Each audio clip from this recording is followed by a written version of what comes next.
Whoa. Okay, so this thing started without my permission. I pushed up on the volume and it started. Okay.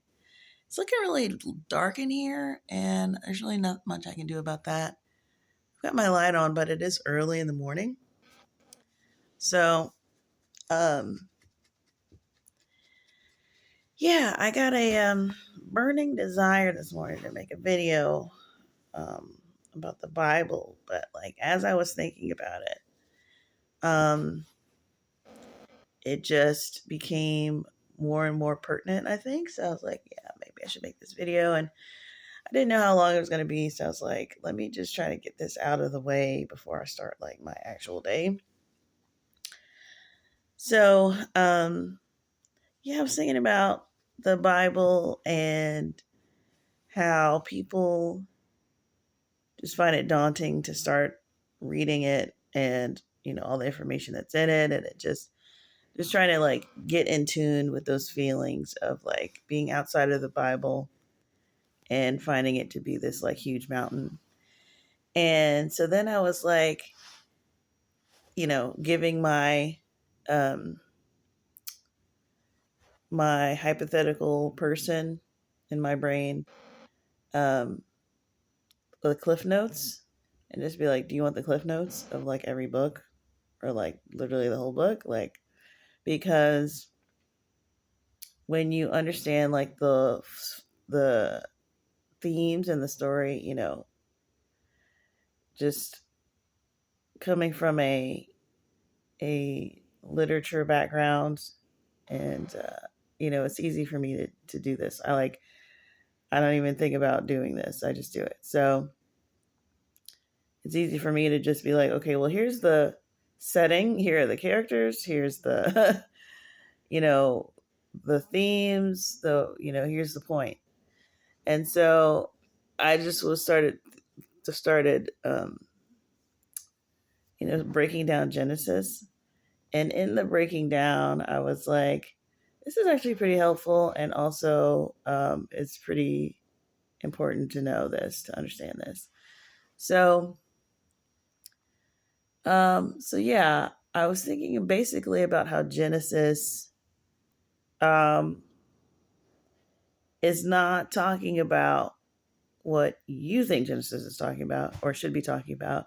I imagine if you've never read it, what you think you're going to read is this history of the world or the history of, creation. And so you're probably a little disappointed to find that it's not about that. It's literally about the Jews and where they came from, because that is the point of the whole thing. And the reason why that's the point of the whole thing is that the Jews are the people of God, which is not just something that you say. It's like, oh, the Jews are the people of God because they worship God. No. He started them before they knew about anything. He started this group of people. And he started this group of people through a bloodline of men who were righteous and loved God. So it's basically following this generational timeline. Yes, giving you a broad, to say the least, broad history, but that's just so you can get the context of these men that were born that eventually became a people group. So, you start with Adam, obviously, and so it's Adam, then this, and then this. So the part that you probably would think is the most interesting, you're just like, why aren't we talking about physics? Okay, it's not that type of book. He's not trying to convince you that he made the world. He knows he made the world.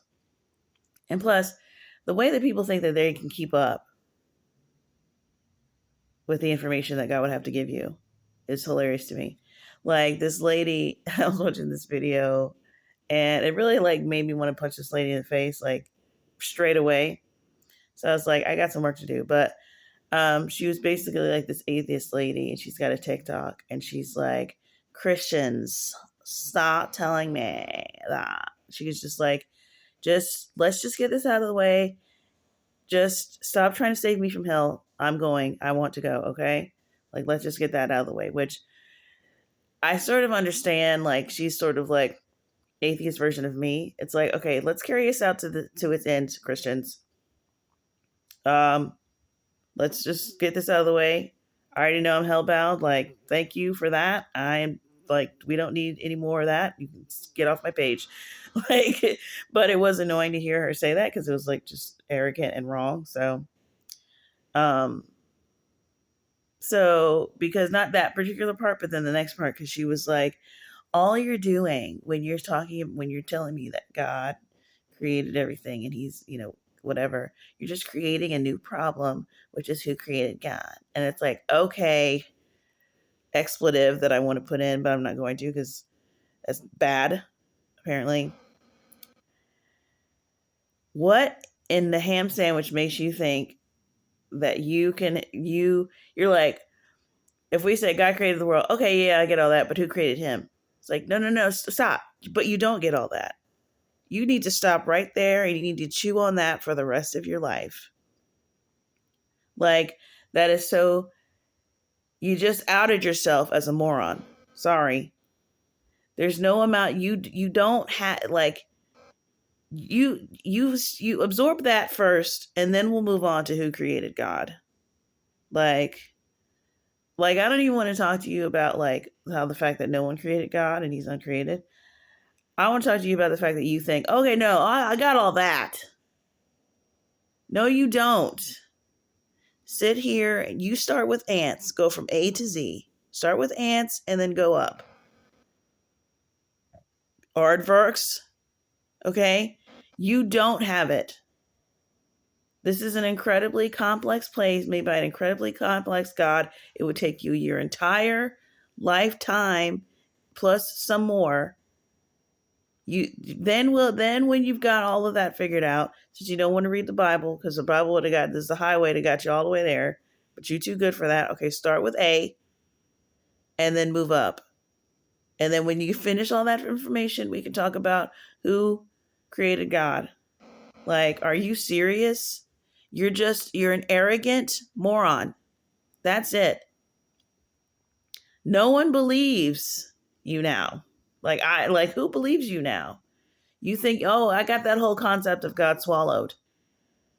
Now who created him? Tell me that. It's like, you're insane. Just go do something else. You're insane. So that's what people want to, they want to open the Bible, they want to get all the information that will satisfy their brain, which, there's some things that there's maybe a couple of archetypal things that we all want to know, but you're going to have to do an independent thing on that, because just like you are a person and you have things that you care about, God has things that he cares about. This book is for you, but yes, it's not for you to prove that he exists. It's not for you to be satisfied in your mind that he exists, which you'll understand more when you actually read the thing. But he's like, hey guys, this is my thing that I'm working on. It's my project I'm super excited about. That's the energy. And you're like, okay, can you tell us like exactly how things were formed? And like, I get it. It's not like it wouldn't be a huge, huge thing of authority for him to be able to break down the universe and all that stuff to you. But you know what? All that would happen is that somebody is going to copy that and say that they came up with it, or, the Bible is too young to have come up with it, and they'll just copy it a million times. Like, it would just get lost in the sauce because there's a devil. That's number one. Number two, like I was saying before, your brain would leak out of your ears. Like, I'm sure he would love to tell you, but especially in your defensive posture of like, okay, God, so why, like, break it down. Like, you sound like someone who would just, it would just, the information, you'd be cramming it, and then it would just boop, whoop, it would just pop back out because you've got a hard head. So I don't think it would take, even if he told you. And also, like, this is the type of thing that you need to be resurrected and transformed into your new glorious body before he can give you this information. The way that and he's like, why would I want to sit here and use words that entire time? Like, here, let me just show you that, but you have to be dead and on to the next place where he can do that. Like, so, but a lot of it is not even genuine. Like, a lot of people are just, it's like, yeah, no, Cain's wife and where all the people came from, that's not in there. Okay. Because first of all, the people that wrote it down at the time that it was written down, I mean, with the Dead Sea Scrolls, it's this could be incredibly old. Like, this could be, it's like within 1,000 years, let's say. Like, it's wild because, the records have gotten very good in 1,000 years. And you seem like they would be extra good in the last 1,000 years of history, but the records are scant. So, but I imagine that when you are, the world is less deteriorated, to say the least, people are memorizing whole passages of things, like whole books, really. The information is fresh. People are genuinely passing down things through families. It's not on the Google, so nobody remembers it because they don't have to, and no one remembers phone numbers. It's like this is all they have to do is to pass down their information and build the best, and like the superior structures that are still standing. They had no time, and they were, if we're talking about the ancient times, like they would have been hundreds of years old. Like, that's what the Bible. So the Bible inadvertently is giving you information that is interesting. That's sort of giving you insight on what that world would have been like. But by and large, it's just trying to give you the timeline of the generations. So that it's what it is trying to prove is where the Jews came from. And obviously, since we're all here, we all came from somewhere, and we all clearly came from a lineage that started from the beginning, which is a miracle in and of itself. I don't know if you've heard people say that about, like, anybody who's alive today is really not an accident. It's really kind of a miraculous thing because of the way that bloodlines work and all of the different things that can happen in a lifetime to make it possible for people to be born, yada, yada, yada, right? But the Jews, to me, I mean, basically, like, Jews are like, it's like meeting a celebrity or something. Like, if you're a Christian, if you're reading your Bible and you're a Christian, because it's like they are tangible proof of God. It's like just in the same way that you're a miracle for existing today. You don't know why, but you know that it's true. Well, we know why because there's a book that's been writing about them. So we have been following this group of people that God has sort of ordained through history.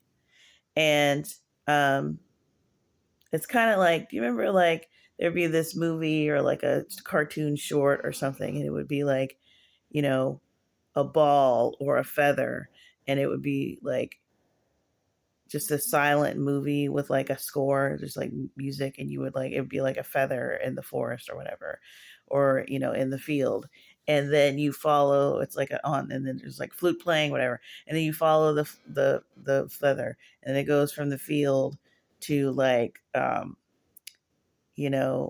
some highway, and then it passes the highway, and then it's in a fire, and then it's in World War II, and then it's, in a city, and it's, going down the sewer, and then it stays in the sewer, and then it's down there for a long time, and then the water washes it away, and then it goes out of a pipe, and then it goes over the water, and then it's back in the forest or whatever at the end. Like, that is basically like the Jews. Okay. Like, they are the feather, the Jews are the feather. And so the Bible, specifically Genesis, because I'm trying to like do the cliff notes on Genesis, is basically showing you the origins of, first it's like starting with God, and then it's like then it's like Adam, this person, that person, this person, Enoch, Methuselah, Noah, blah blah blah blah, down to Abraham. And then Abraham is where God sort of establishes the people group. And it's through, it starts with faith. And Abraham, he promises Abraham that he will have a child. And it's really good when you read like something like the Antiquities of the Jews, which is a historian from like, the Roman period, because, aside from it being like just this really great source, reliable source from like, it's from 2000 years ago. So very much closer to it than us. So there's a little bit richer narrative about like what they would have, what they would have known about the stories. Because I always say that when you read Genesis, like you get a sense that it's being copied down for someone's benefit, and it's not exhaustive. Like you get the sense that, and it's not exhaustive because it's almost like everyone knows this, and like it's being arbitrarily written down. Like that to me is what it sounds like when you read it. It reads like, you all know this, blah blah blah, but I got to write it down because God wants me to write it down. Like, it is very sparse in its details, and it's just like the bare bones things, and then it's just like, oh, and then this thing happened that's pretty important, and then it's like this and this and this and this, like it's like, oh, there's this other thing. But as far as that, like it's it's not going to give you what you want. And honestly, when we're talking about in the beginning, God created the heavens and the earth, and the earth was without form and void. And then from that to Noah, like that whole world is gone. Okay. Like the people who wrote it down didn't even know that world. So, it's incredibly hard to visualize what the world would have been like before Noah. And the other thing that blew my mind, like maybe, I don't know, it's 10-ish years ago, maybe not that long ago, but no, I think it was about 10 years, is really wrapping my mind around the timeline and understanding, like, because the way that the Bible lays out the genealogy part about Adam, it's like first it's Adam, and then you hear about, the big thing that happened in Adam's life, and then it goes down to Cain and Abel, and he had more sons. Like they don't talk about them, and then we hear about Seth, and that's the only one that we hear about, and then and it's a lot of information, guys. Like, I mean, honestly, but and then we hear about that, Cain and Abel, and then and then Seth, and then we might hear about a couple more sons, and then we hear about this, and so it goes down the list, and you sort of think that, just like any other history, like that would be in our time, that you hear about the father, then you hear about the son, then you hear about the grandson, and whatever, that the previous generation is gone. And to map out, like, I know that this exists, but it really sticks in your mind when you do it yourself. Like I mapped out everyone's lifetimes. And Methuselah is the oldest. I can't remember what he eventually made it to. I think it's like 960 something or other. But Adam was also up there. And so I think his was like 930 something or something like that. So he was alive that entire time until like maybe like Noah's like granddad. I feel like so he was alive. Everyone was alive at the same time for a long time. So this is not a world that we can understand. We cannot fathom this world that people lived in. People knew who God was, and they decided that they would rather just do nonsense. And honestly, like, I think that is generally, even now, the pattern. The way that people just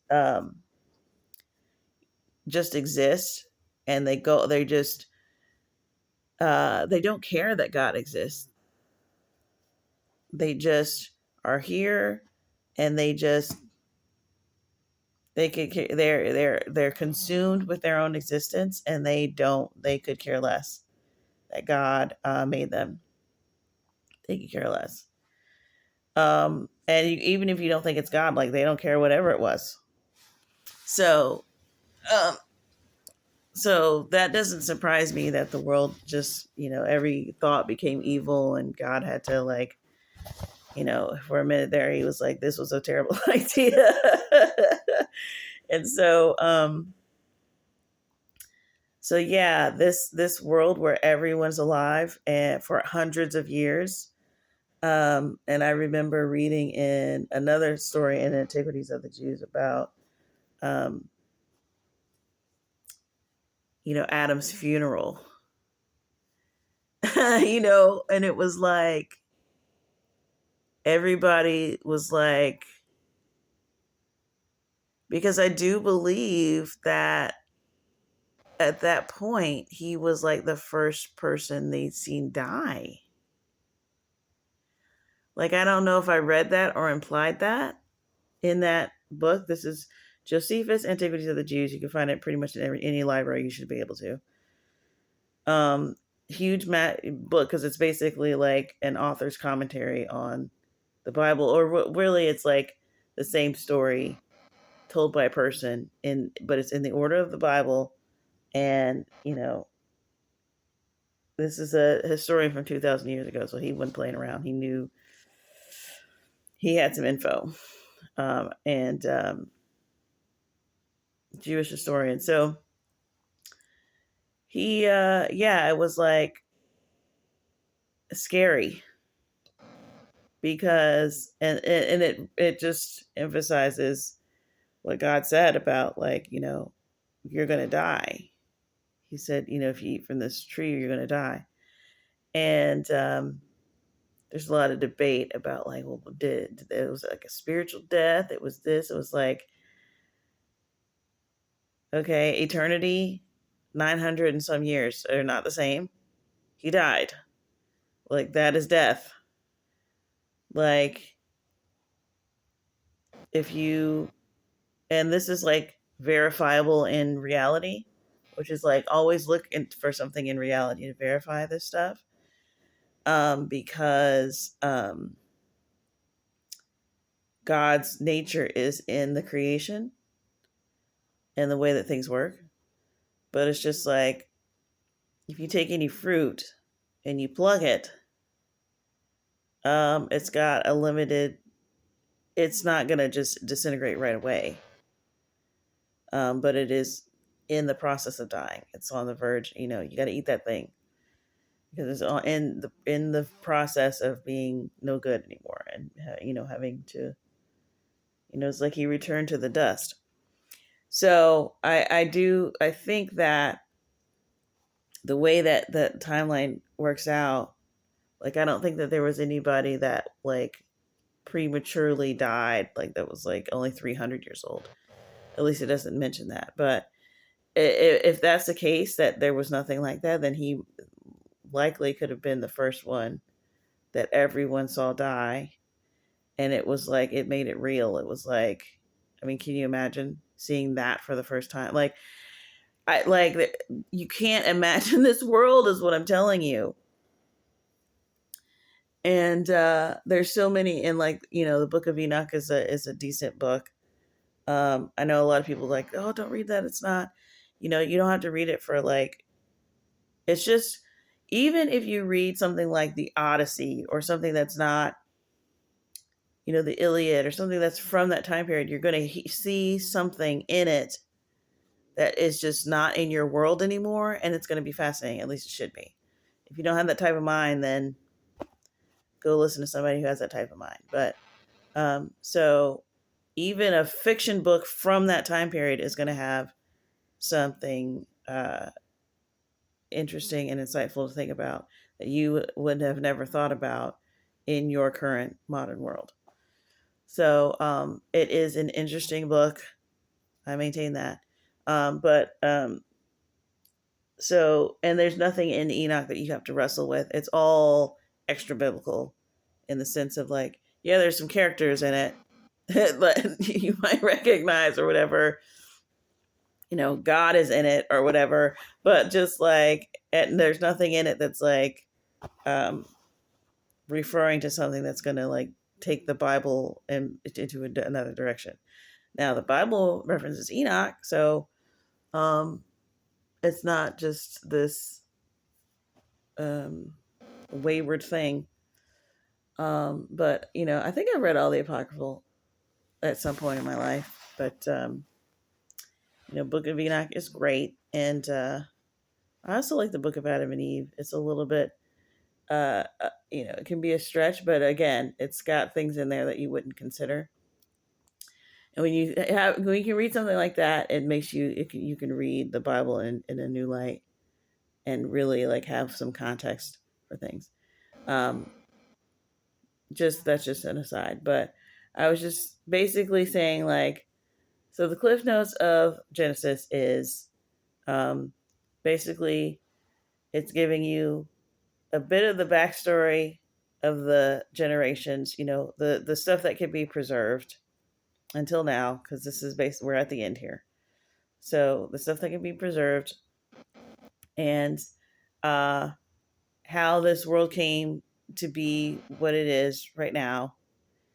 And then how, where the origin of the people of God started, which is with Abraham. And like, we Christians by extension are a part of this group because ultimately all started with Abraham saying, I believe God when he says that I'm going to have a child, even though I'm too old to have a child. And I've been thinking a lot about the contrast of Ishmael and Isaac and how even Ishmael, it's like this process of faith that I was talking about in like 2 videos ago, about it being this intention, setting your intention based on, the information that God gives you. It's like even Ishmael was born to a degree because of faith, even though it was imperfect faith. It wasn't what God intended for him to do. He wouldn't have been born if Abraham didn't have his mind focused on this, from the information that God had given him. So God got him in this mode of having children, which he had sort of given up on. And then he started having children. But what God wanted to work through was the kid that just should not be here at all. And just, it couldn't possibly have happened. Like Isaac, by all accounts, should not have been here. And it was completely through God. And that is the child that he does everything through. And that is the spirit through that he does everything through. It's like as soon as you are completely and fully out of the way, completely and fully dead, 3 days, 4 days, no one can say that anything, your brain is dead. No one can say that anything happened. That's what he's gonna, because that is the evidence. That's the testimony he's using. Like, you're like, well, why don't you just appear? You have all these ideas of what he should do. And he's like, no, you can just say you hallucinated that the next day. His solution is, how about I just do something like where you're just not involved at all and you couldn't possibly be? Then it's got to be me, right? And then it doesn't matter how showy or unshowy, and a lot of times it's very unshowy. But I think also our definition of what's unshowy is faulty, and we just need to realize that this world, it doesn't have to be showy. The whole world is made by God and in God's going and God's direction or whatever.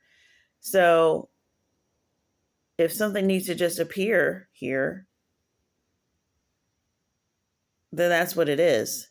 It's not out of the bounds of science just because you haven't figured out how it happened yet. Like I think all the time about that parting of the Red Sea, and how, it used to be a big thing in the 90s and the 2000s to give the Christians some flack about believing about the parting of the Red Sea. It's kind of gone out of fashion now. I'm sure it'll come back. But, and then I remember seeing of some video on YouTube of some freaking guy in his backyard with a freaking speaker, some sort of frequency speaker, moving the water up and down and having it do stuff. And it's just like, wow, they gave us all that flack for that. They gave us all that flack for that. And it literally occurs in nature. It's not even like, how can you explain it? Like, you can literally do it. A human can do it. So it's like there's all of these things that, but, of course they wouldn't have known that thousands of years ago. And, at the time, it happened when it needed to happen. So it was a miracle. But, it's like God, at any point, if he wants to start something growing, that's at the microscopic level, so you don't see the moment it happens, that's describes like every person born. Like, and you go, oh, well, that's not a miracle, that's science. It's like, it's both a miracle, and miracles are allowed to happen here. Like, miracles aren't necessarily unnatural. Like, it's like, how much can we just like torture this concept and make it weird? Not only do miracles not happen, they're not, whatever. It's like, miracles do happen all the time. And that's why they're low key boring. And that's why you're like, well, what about, like, no, I need to see this. It's like, miracles are happening all the time. And literally the world is kind of like made to foster them. We've got atoms, we've got these particles. I don't know if anybody's heard about the particles that seem to change under observation. It's like when they're being observed, they're like at the ready. It's like he's made the world to sort of, at any point, when something needs to be stirred up, when faith needs to be whatever, when something needs to be spoken, it's ready to act and make room for it. So it's not that, and that's, where did you learn that? I literally drew the information from my eyeballs, my memory, and being a human on the planet. Like, this is what happens when you don't allow your brain to, you're just, I don't know. I know that there's some people who are more apt to do this, but anybody can do this. Anybody can draw a conclusion. Yes, school is supposed to teach you how to do that. And unfortunately, they're not super in the business of doing that right now. And that's bad, but that doesn't mean the ability goes away. It doesn't help that you're not interested in it at all. It's like, it's very much public school anointing. Like, public school, you get all kinds of people in public school. Some people who want to learn and be there, and some people who don't. And then you find some diamonds in the rough. You find some really great gifted people through that pipeline because it's measuring. That's what it does. But by and large, people who are in there don't really want to be there. But they're going to get skills. It's like, I think we as the church, we as Christians, we got the public school anointing where we just, everybody gets the curriculum, everybody gets the teaching, everybody gets the whatever, and you're going to find some stars. But for the most part, it's just going to be for the general population to get better at life, and not really think much about it. You don't think about all the time that you spent learning, physically counting money and all of these things. It's like, oh, you're going to learn it in life later. Like, when am I going to learn this? Blah. And we all hear about the complaints about school, but it actually has elevated everyone's, ability to siphon information. At least it tried to. And then, so when you don't have that, if we ever lose that for whatever reason, we're going to start seeing the differences in people, like, very starkly, without having that general umbrella that we all get in a country of information. So it's going to start getting real individual around here without that. So when everybody's reading the Bible, everybody's getting this, whatever your education level, whatever your interest level is, you should be getting equipped to go through life and draw the information out, which is just some random aside thing that I said from something else. But anyway, and Genesis ends with Joseph. I think mainly because, like, it's a big book and, it's a good place to stop for that, like, I don't know. And then Exodus picks up from Joseph's line. But you can see clearly through Genesis already, the origins story, that part is important, just to see, like the feather that I was describing earlier. It's like to see just really before there was Jews, it's like the feathers in man. It's like the feather of righteousness and faith in man, and who was good and who wasn't, and all the stuff that happened in between there. And then you get Noah, you get Enoch, you get Methuselah, you get all of these different people, and then through that, God is able to establish the Jews, and then the Jews themselves become that. And to see it, even to see it today, is really just mind-boggling to me sometimes, because it's like, wow, this is the proof that God has been working, through. We have all got to see God work through a single group throughout time. And, the reason why I thought this video was going to be pertinent is because, like, they're obviously at war right now. But if you've read the Bible, anything about the Bible, it's like, as much as, like, it's like, pray for the Jews and pray for what's going on and whatever. And you can even take sides and be like, oh, but the Palestinians, blah, blah, blah.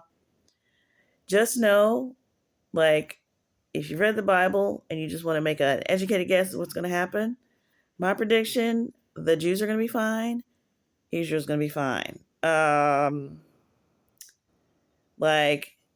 it really gets to the point where, if you understand, and aside from the fact that God, like, literally vowed and swore by himself that he would be protecting the Jews forever, when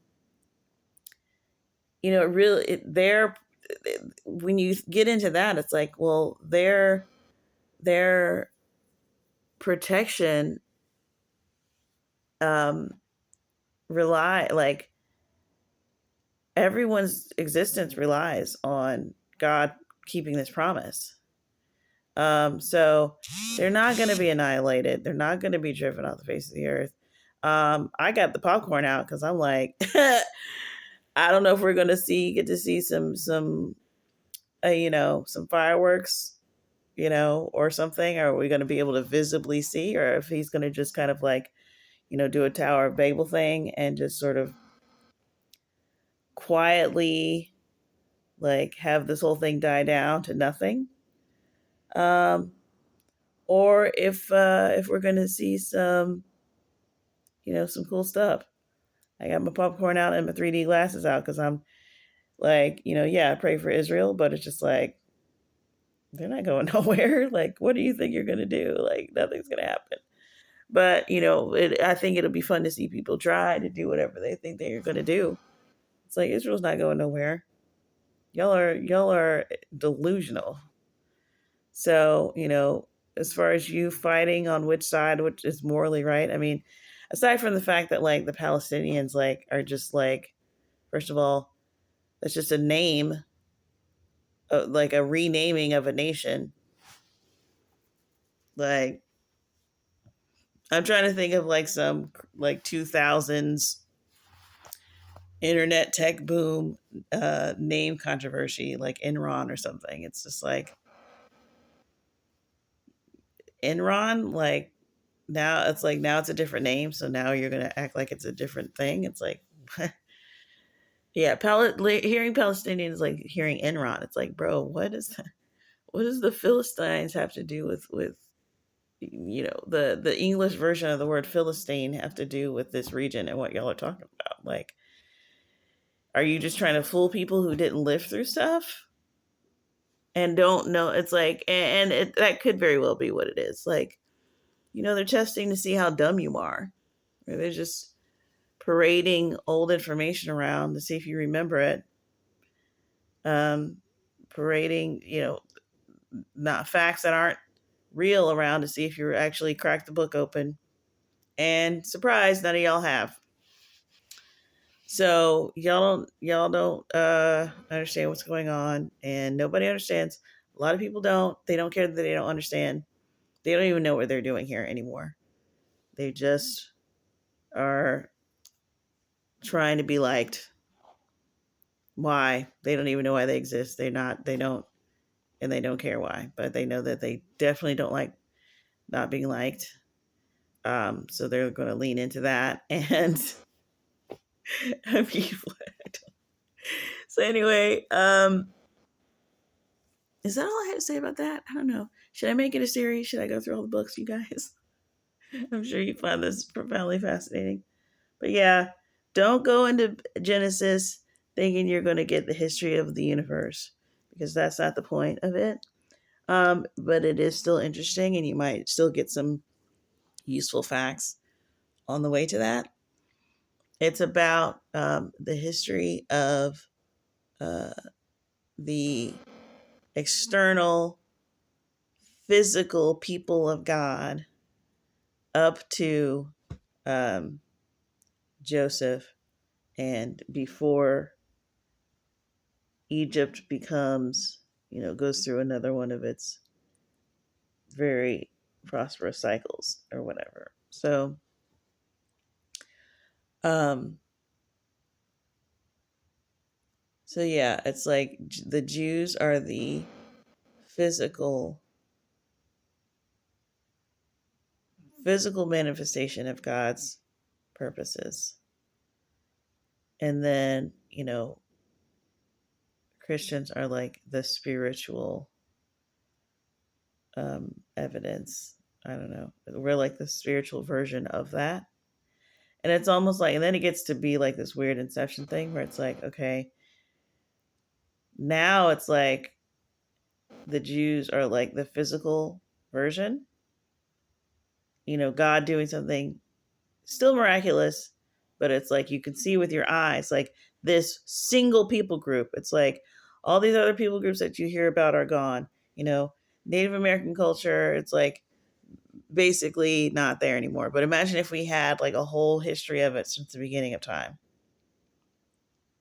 Now we're like, oh wow, the Native Americans, they had this whole way of life, or like all the different people groups, all those, tribes. It's like, oh, they had this way of life and now it's gone. Oh, these people who used to live here, and it's like covered over with grass and whatever. It's like all of these things that may have gone on for a long time, but they're gone now. And we just have evidence of them through what they've left behind. Like, or a language or a tradition that came from this, but then it migrated, or then they all starved, or war wiped them out, or genocide wiped them out, or whatever, colonialization wiped them out. It's like these people have survived. And even you go, oh well, those Jews aren't the actual Jews. It's like, okay, well, whatever. This is my alarm. This is they've got all of the customs, they got all of the cultures, they got the language, they got the holidays, they got the whole thing. Okay, so it still exists.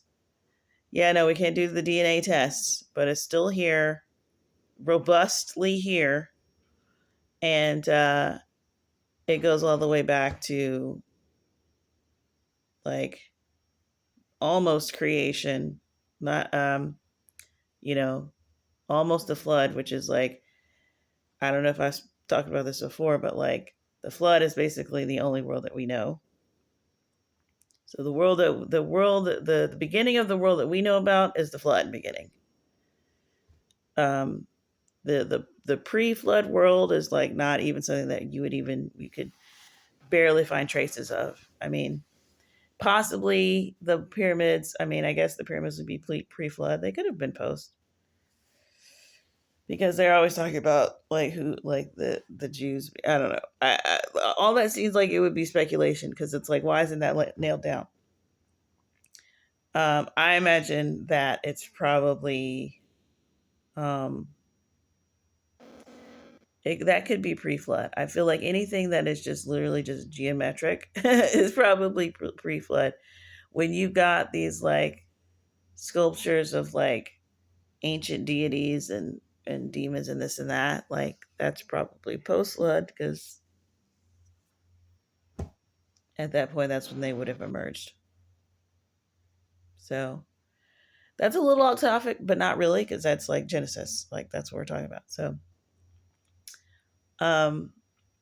yeah, so it's super cool. But like once it gets to Abraham, it's literally just like this really cool like family saga. It's like one of my favorite stories. I love when the Bible depicts like a man. It depicts men from birth to death. Like, I don't know, it just is really fascinating. And then it does it like 3 times in a row, like 3 4 generations in a row, to see him be like this child, and then he's just like this, man in the prime of his life, and all the stuff that happens then, and then he's just like this old frail man, and he's just like crying and teary, and then he dies, and then like his son is like the same thing that happens. I just think that's so fascinating. Okay. So I guess I'm done with what I meant to do with that. And um I really just it was just kind of like a silly thing that I was thinking. But I might actually do it. I don't think I'll do it for every book. I really think it's just like about like the major themes, like what is the Bible? Like what are you reading about? So it's trash day, and I need to go put the trash out. So I'm gonna go do that. Bye.